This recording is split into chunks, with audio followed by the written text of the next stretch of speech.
This new K Michelle interview with Cam Newton proves that she has lost every workable brain cell that she has left.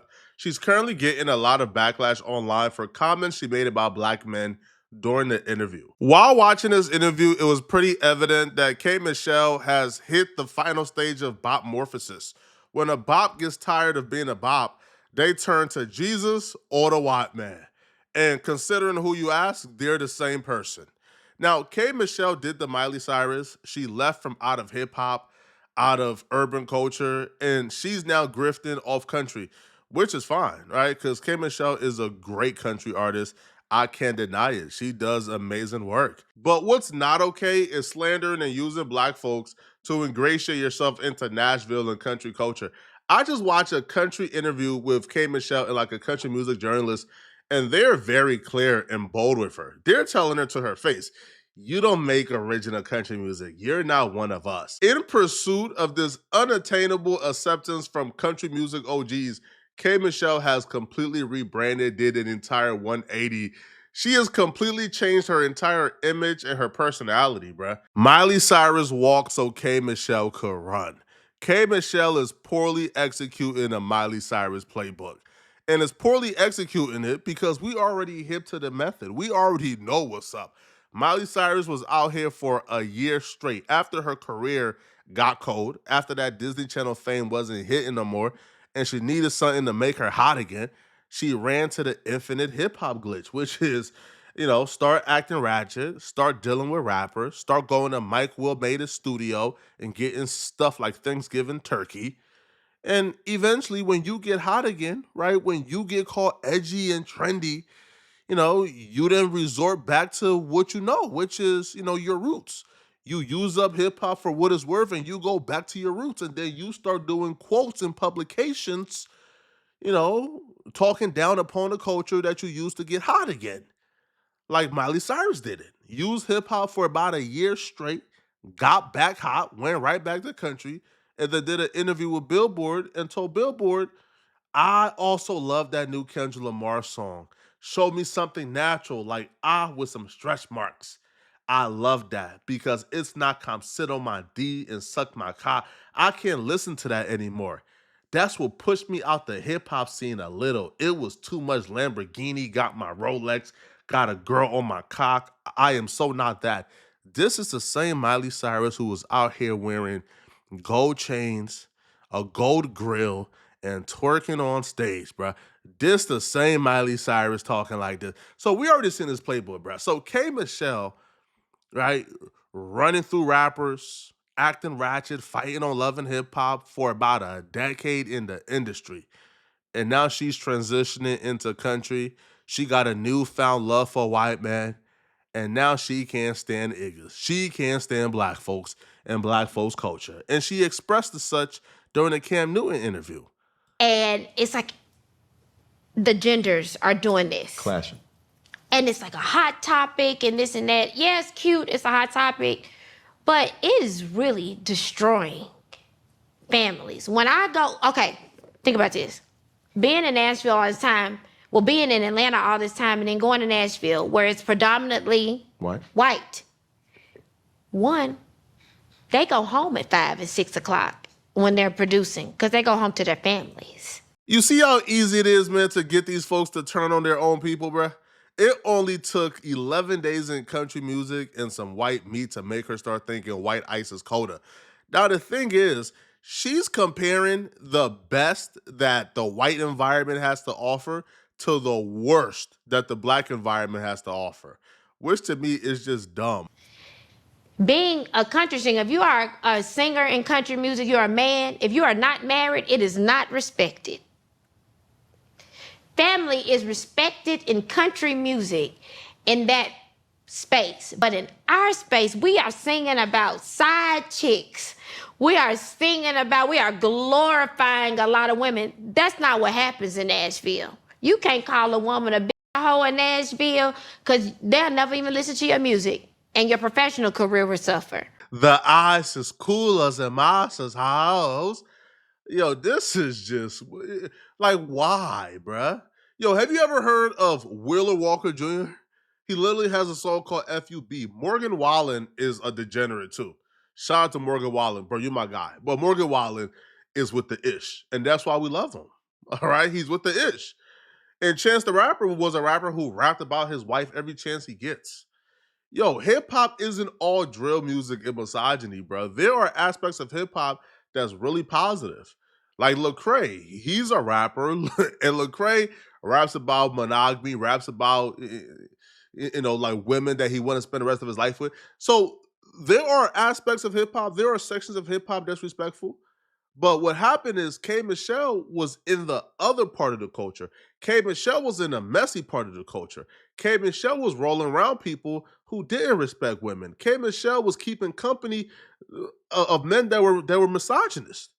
Yo, K Michelle's mentor and alleged ex-boyfriend is the king of misogyny. You don't get to be R. Kelly's mentee, hang out with R. Kelly, experience and see God knows whatever horrific things you had to have seen dealing with R. Kelly.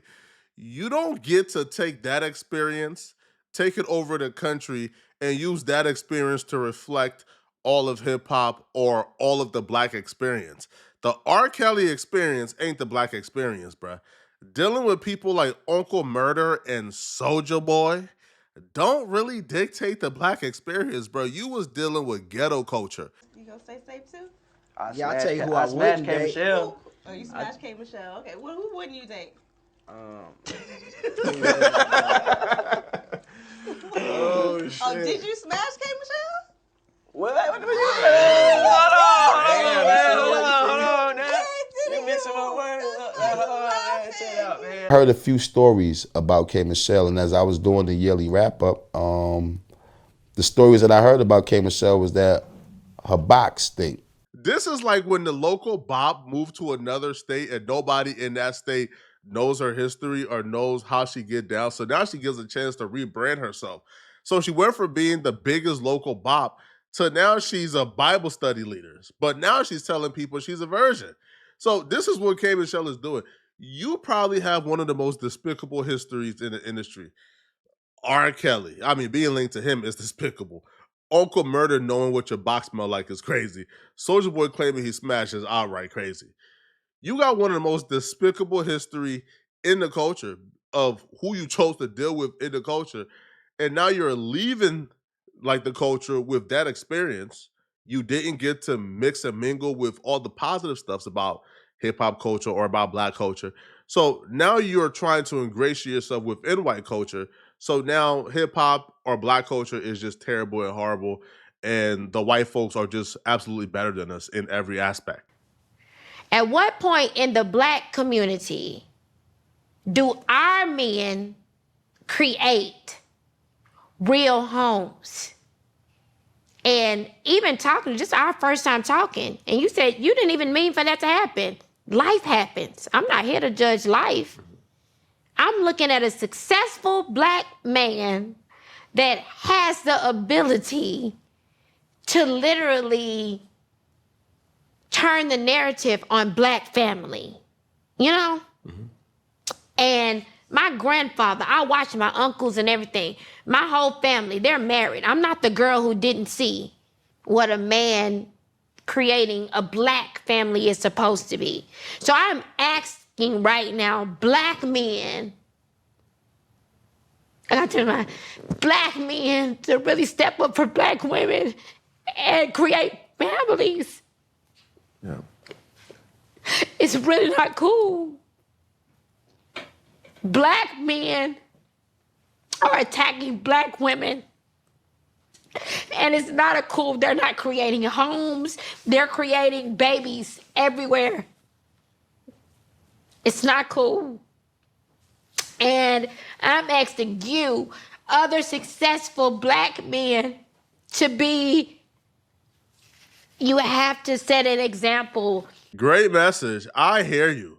But y'all peep how she spoke about, there's being this gender war and both sides are attacking each other. And then when she speaks on broken family, she takes complete accountability away from herself because she's a black woman. She's really light skinned, but she's still black. She takes complete accountability from herself and all women, and she put 100% of the blame on black men. How how is it that only black men are creating these broken homes? Are they sleeping with themselves? Absolutely not, right? These women are also making poor decisions. Again, don't get me wrong. Any man who has a baby and chooses to be a deadbeat, we don't respect you. You's a weirdo. But if these women are also choosing who they want to have kids with, or they're choosing who they're trying to lay down with and partner with, then what blame goes to the women? She don't even discuss the women at all, right? Now, she will go on to speak about black love this and black love that, which is extremely hypocritical if you look at the grand scheme of things, but we'll touch on that a little later. As leads the cute social media back and forth on black women. Black women are strong. Black women are where you come from, this and that. So there probably isn't any sympathy for you and just life happening because there's so many other things around you going on that are not fair to black women. What is going on with the black family? We are consistently creating the cycle of kids who can't come home and see their daddy there. K. Michelle is so concerned about the black family structure that she went and got herself a white man. And now she's a preacher and an advocate for black women to leave black men alone and get white men.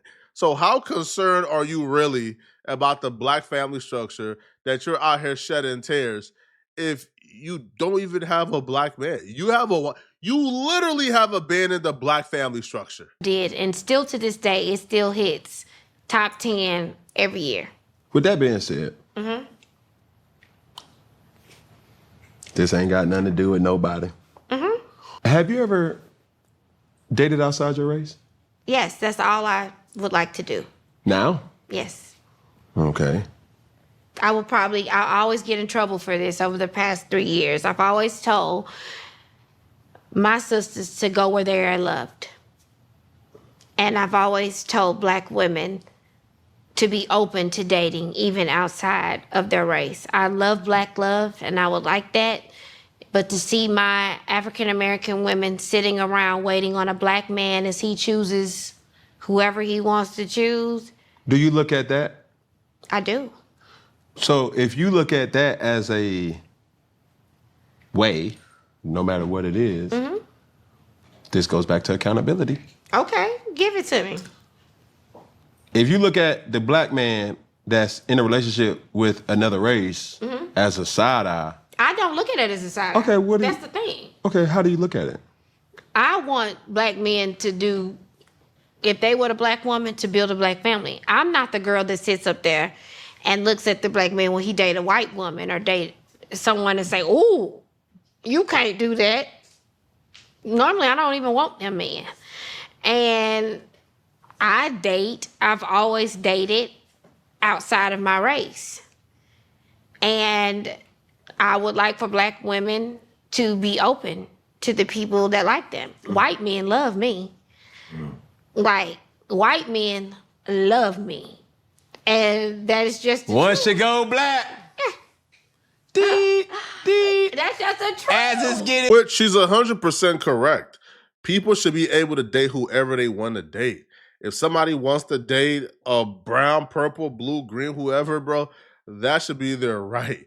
But you can't sit on a podcast and shed them fake tears for the black family structure and then go ahead and abandon the black family structure. It doesn't make sense, bro. Also, black women and black men are equally responsible for whatever you think the broken home epidemic is or how serious you think those numbers are. It's an equal responsibility.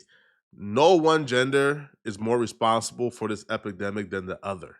All right. So y'all let me know in the comment section, what do you guys think about this?